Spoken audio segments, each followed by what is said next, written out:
Shoutout kay Makoy Palaboy sa bidyong ito. Eto, ang ganda ng laban dito. Naghahanap ng papasahan si Bossing. Ngayon, pinasa sa gitna sa malaki. Sinuro. Ayun, ang nangyari. Bagsak. Traveling ba yun? Offensive. Ayun, nagkakagulo na sa tawag ni Bossing. Foul. Anong foul? Saan sumugod?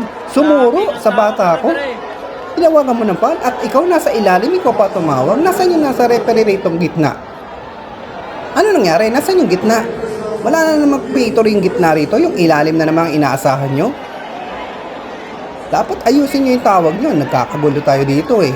Tapos kung sino-sino lang tumatawag, dapat kung sino yung nasa ibabaw, siya yung tumawag doon, hindi yung ikaw yung nasa ilalim.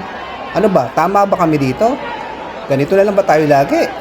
Mga bossing, ipaliwanag mo to, ipaliwanag mo. Ako ang binanatan no. Crucial na yung bakbakan dito, ayusin nyo naman mga boss. Kayo naman eh, ang dami nyo naman nakikitang foul eh, hindi nyo tinatawagan. Pero yun oh, kitang-kita nyo sinuro at nakatayo lang yung defender. Talagang offensive naman siguro tawag dun.